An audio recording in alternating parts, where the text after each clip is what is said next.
Assalamualaikum warahmatullahi wabarakatuh. Perkenalkan kami dari kelompok satu. Di sini saya Viola Mawada Insani dengan NIM 2301853 dari Prodi Pendidikan Bahasa Inggris sebagai moderator. Kami beranggotakan 3 orang, 2 orang lagi partner saya. Yang pertama adalah Zahra Delima Hermanto. Silahkan perkenalkan dirimu. Assalamualaikum warahmatullahi wabarakatuh. Nama saya Zahra Deliman, NIM 230181140 dari Prodi Pendidikan Bahasa Inggris. Selanjutnya Ulfa Khairiyah. Assalamualaikum warahmatullahi wabarakatuh. Perkenalkan nama saya Ulfa Khairiyah dengan NIM 2301851 dari Prodi Pendidikan Bahasa Inggris. Baik, selanjutnya eh, materi kita pada pertemuan kali ini yaitu pertumbuhan dan perkembangan. Berikut adalah materi yang akan kita bahas. Yang pertama ada pengertian pertumbuhan, yang kedua hukum-hukum pertumbuhan, yang ketiga ada aspek yang mempengaruhi pertumbuhan, yang keempat ada pengertian perkembangan, yang kelima ada teori perkembangan, yang keenam ada prinsip-prinsip perkembangan. Untuk materi pertama yaitu pengertian pertumbuhan akan saya jelaskan sendiri. Pertumbuhan dapat diartikan sebagai perubahan kuantitatif pada material suatu sebagai akibat dari adanya pengaruh lingkungan. Tumbuh adalah berbeda dan berkembang. Pribadi yang bertumbuh mengandung arti yang berbeda dengan pribadi yang berkembang. Dalam pribadi dalam pribadi manusia, baik secara jasmani maupun rohani, terdapat dua bagian berbeda sebagai kondisi yang menjadikan pribadi manusia berubah menuju ke arah kesempurnaan, yaitu yang pertama adalah pribadi material yang kuantitatif, dan yang kedua bagian pribadi fungsional yang kuantitatif. Kenyataannya, itulah yang melahirkan perbedaan konsep antara pertumbuhan bahan dan perkembangan. Bagian pribadi material yang kuantitatif mengalami pertumbuhan, sedangkan bagian materi pribadi fungsional yang kuantitatif mengalami perkembangan. Perkembangan dapat diartikan sebagai perubahan kuantitatif pada material sesuatu tertentu. Perkembangan dapat diartikan sebagai perubahan kuantitatif pada material sesuatu ini dapat berupa pembesaran dan pertambahan dari tidak ada menjadi ada, dari kecil menjadi besar, dari sedikit menjadi banyak, dari sempit menjadi luas, dan lain sebagainya. Dari uraian di atas dapat dirumuskan arti pertumbuhan pribadi sebagai perubahan kuantitatif pada material pribadi sebagai akibat dari adanya perubahan lingkungan. Peristiwa pertumbuhan pribadi manusia bertolak pada peristiwa awal herediter. Manusia terbentuk dari material lemah. Material yang dimaksud adalah material genetis. Pertumbuhan genetis manusia tidak jauh berbeda dengan pertumbuhan genetis hewan, karena keduanya merupakan organisme. Manusia secara genetis mula-mula terjadi pada satu sperma ke sel telur. Baiklah, selanjutnya saya akan menjelaskan hukum-hukum pertumbuhan. Yang pertama adalah pertumbuhan adalah kuantitatif serta kualitatif. Yang kedua, pertumbuhan merupakan suatu proses yang berkesinambungan dan teratur.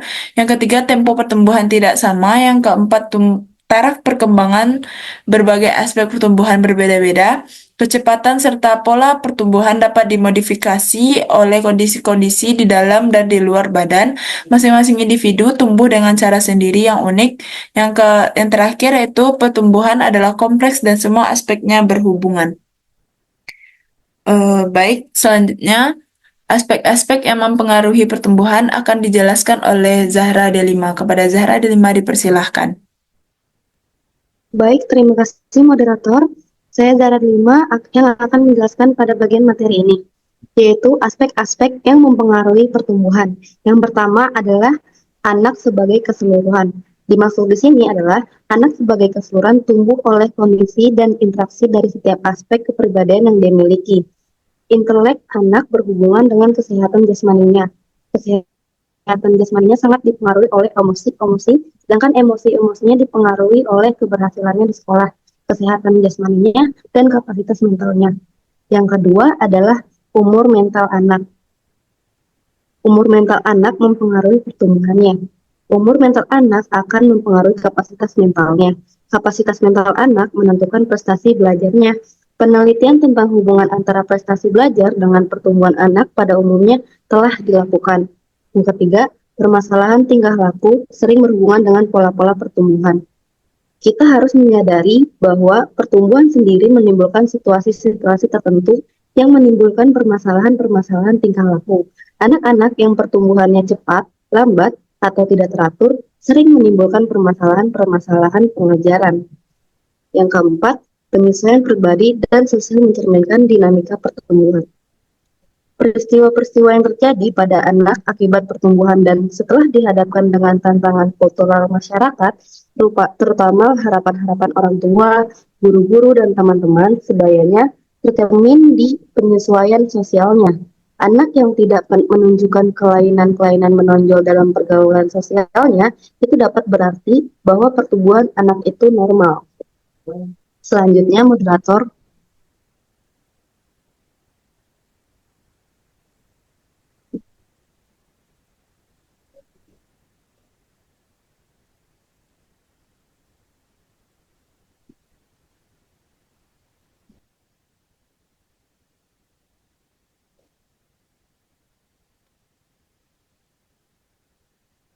Baik, saya akan menjelaskan teori perkembangan. Yang satu, teori nativisme. Nativisme dari perkataan nativis yang berarti pembawaan. Menurut teori ini, anak sejak lahir telah membawa sifat-sifat dan dasar-dasar tertentu. Sifat-sifat dan dasar-dasar yang dibawa sejak lahir itu dinamakan sifat-sifat pembawaan. Sifat pembawaan ini mempunyai peranan yang sangat penting bagi perkembangan individu. Pendidikan dan pengaruh lingkungan hidup hampir-hampir tidak ada terhadap perkembangan anak. Akibatnya, para ahli pengikut aliran nativisme mempunyai pandangan yang pesimistis terhadap pengaruh pendidikan. Ahli yang mengikuti pendapatan ini antaranya Schopenhauer dan Lembergs. Pada umumnya, teori nativisme sekarang telah ditinggalkan orang. Next.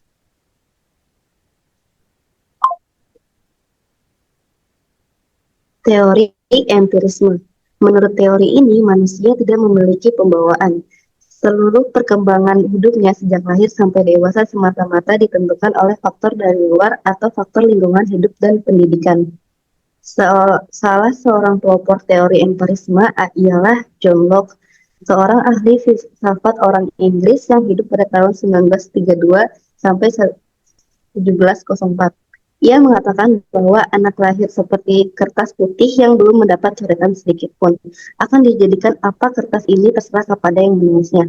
Teori John Locke itu disebut teori tabula rasa.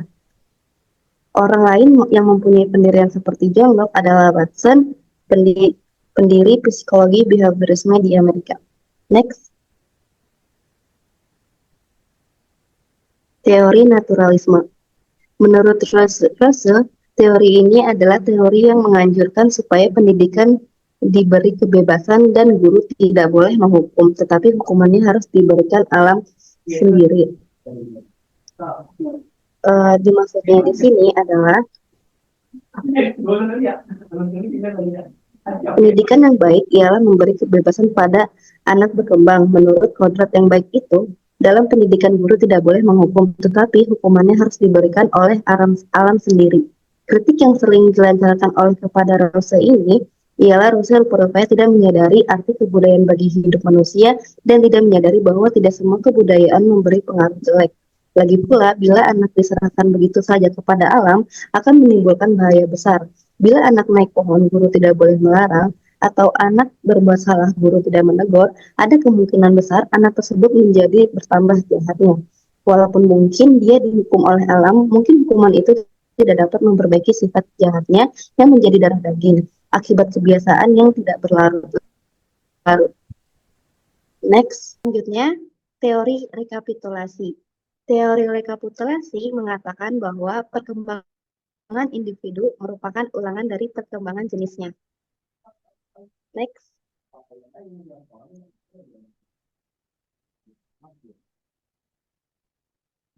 Selanjutnya adalah teori konvergensi.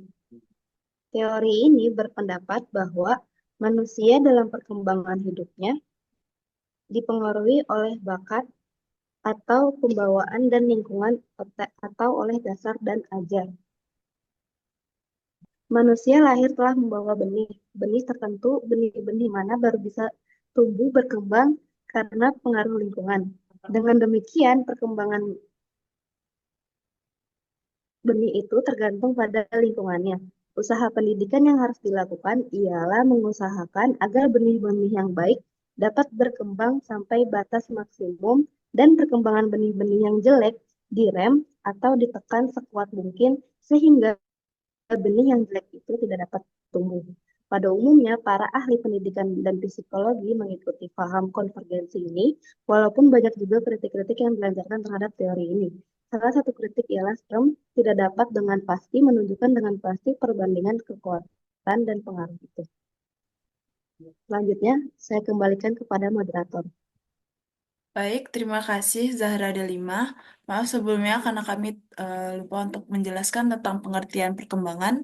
Jadi untuk pengertian perkembangan akan dijelaskan oleh Ulfa Khairiah. Kepada Ulfa dipersilahkan. Baiklah, terima kasih moderator. Baiklah, saya akan menjelaskan pengertian perkembangan. Perkembangan merupakan suatu perubahan, dan perubahan ini tidak bersifat kuantitatif, melainkan kualitatif. Perkembangan tidak ditekankan pada segi material, melainkan pada segi fungsional. Nah, dengan demikian kita boleh merumuskan pengertian perkembangan pribadi sebagai perubahan kualitatif dari setiap fungsi kepribadian akibat dari pertumbuhan dari belajar. Fungsi-fungsi kepribadian manusia berhubungan dengan aspek jasmania dan aspek kejiwaan.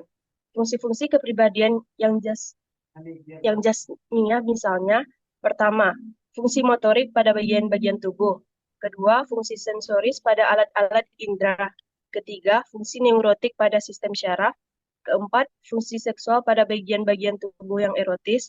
Kelima, fungsi pernafasan, ada alat pernafasan.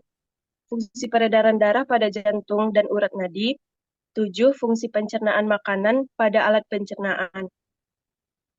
Sedangkan fungsi-fungsi kepribadian yang bersifat kejiwaan, misalnya, pertama yaitu fungsi perhatian, kedua fungsi pengamatan, ketiga fungsi tanggapan, keempat fungsi ingatan, kelima fungsi fantasi, keenam fungsi pikiran, ketujuh fungsi perasaan, dan yang terakhir yaitu fungsi kemampuan. Pada setiap fungsi yang disebutkan di atas, baik yang jasmania maupun yang kejiwaan dapat mengalami perubahan. Perubahan pada fungsi-fungsi tersebut tidak secara kuantitatif, melainkan lebih bersifat kualitatif. Baiklah, selanjutnya moderator.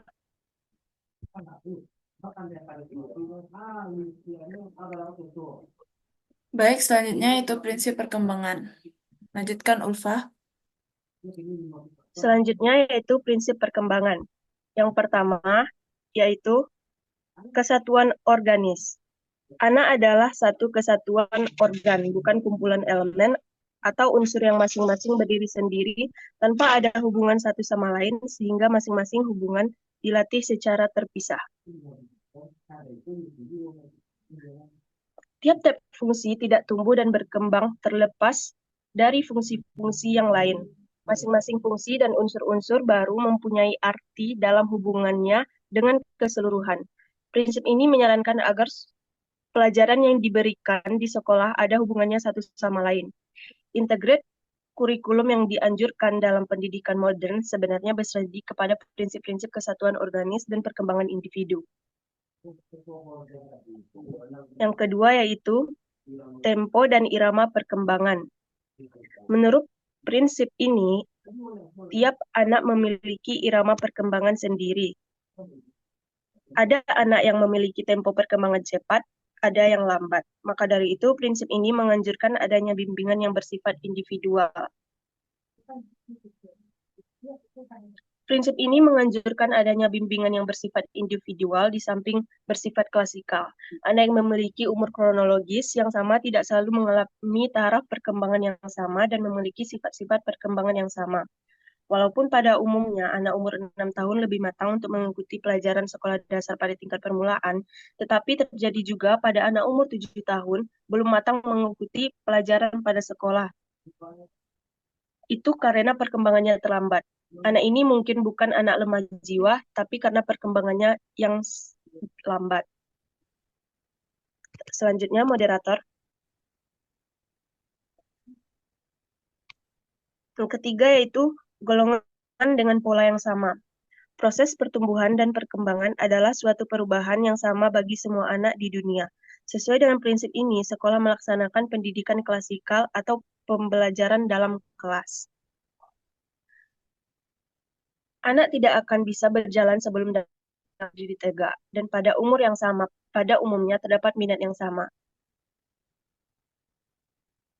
Lain daripada itu, dengan adanya pola umum yang sama, itu memungkinkan diadakannya uniformitas pendidikan bagi anak-anak normal dalam tingkatan-tingkatan umur tertentu. Dan prinsip itu juga memungkinkan adanya pendidikan yang dapat dipergunakan secara terus-menerus dari generasi yang satu ke generasi berikutnya bagi anak-anak yang umurnya sebaya. Selanjutnya yaitu prinsip konvergensi. Prinsip ini mengatakan hereditas dan lingkungan sama pentingnya bagi perkembangan individu. Bila pembawaan dari alam sekitar tidak baik, maka perkembangan tidak akan baik. Perkembangan adalah hasil interaksi antara kedua faktor itu. Faktor alam sekitar tidak akan memberikan hasil yang memuaskan bila pembawaan tidak baik. Begitu pula pembawaan baik tidak akan berkembang dengan baik bila bila berkembang dalam lingkungan hidup yang jelek. Setiap saat perkembangan adalah hasil kerjasama antara kedua faktor tersebut. Tidak akan yang satu meniadakan yang lain. Prinsip konvergensi berlaku untuk semua makhluk hidup, tumbuh-tumbuhan, hewan, dan manusia. Namun demikian, terdapat perbedaan besar antara perkembangan tumbuh-tumbuhan dan hewan dengan pertumbuhan manusia. Tumbuh-tumbuhan dan hewan tidak dapat menentukan proses perkembangan. Kedua jenis makhluk itu tidak dapat secara sadar mengarahkan proses perkembangannya ke suatu arah tertentu. Selanjutnya, moderator.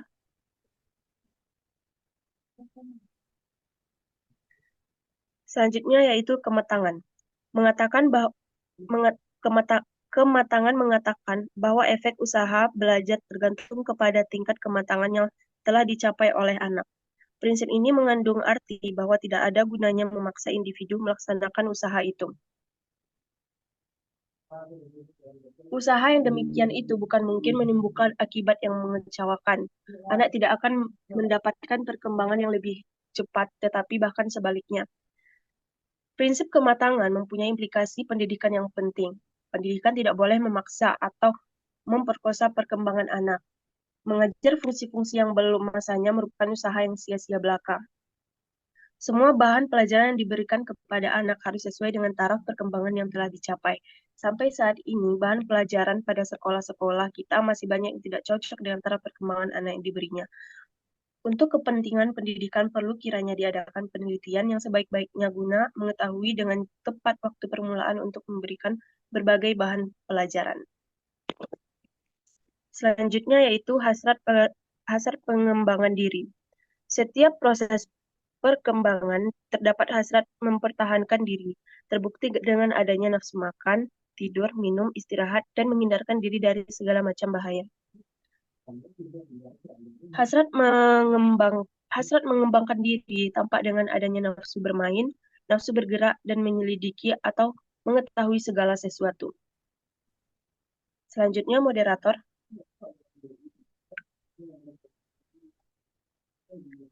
Selanjutnya itu timbulnya sifat psikis. Sifat psikis tidak timbul secara berturut-turut tetapi dalam waktu yang bersamaan. Hal itu akibat dari teori rekapitulasi yang artinya ulangan dari pertumbuhan jenisnya. Maka prinsip ini menyarankan agar tidak ada perbedaan di sekolah. Akibat dari pengaruh teori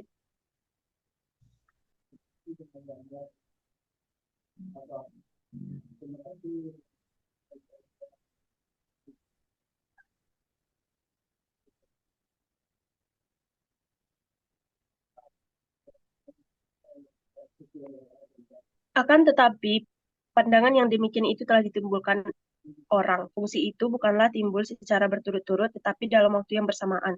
Walaupun demikian, pada waktu-waktu tertentu terdapat fungsi-fungsi yang menonjol. Pertumbuhannya dibandingkan dengan fungsi-fungsi yang lain tidak berarti bahwa fungsi itu baru tumbuh pada saat pertumbuhan yang menonjol itu.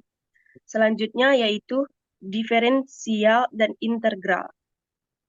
Bertambahnya umur anak, maka makin bertambah maju pula perkembangannya dan terjadilah proses diferensiasi. Bersamaan dengan proses itu terjadi juga proses integrasi.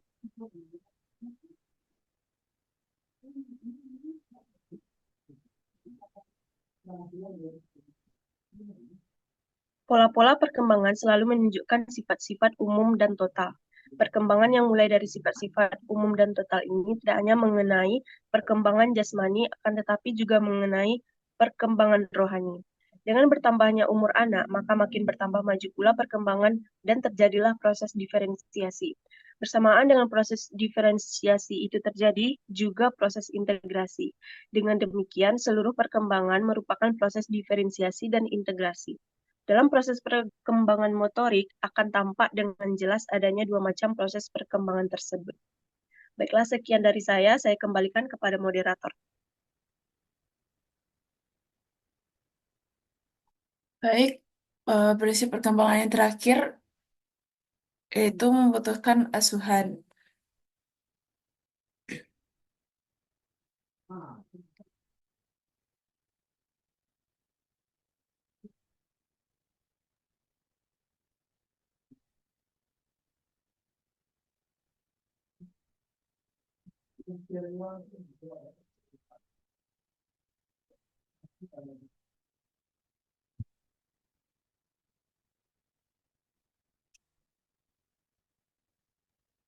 Maaf, sebelumnya, prinsip yang terakhir yaitu membutuhkan asuhan. Pertumbuhan bukan sesuatu yang timbul dengan sendirinya tanpa adanya pengaruh luar. Sebetulnya, anak bukan hanya merupakan makhluk yang dapat dididik, tetapi harus dididik. Sebab bila tidak, ia akan tumbuh dengan lambat atau bahkan tidak dapat tumbuh sama sekali. Baiklah, sekian dari saya. Maaf sebelumnya, saya kembalikan kepada moderator. Baik, terima kasih Ulfa dan Zadel, Zahra Delima. Baik, sekian dari presentasi kita pada hari ini. Mohon maaf atas segala kekurangan. Terima kasih atas segala perhatian. Assalamualaikum warahmatullahi wabarakatuh.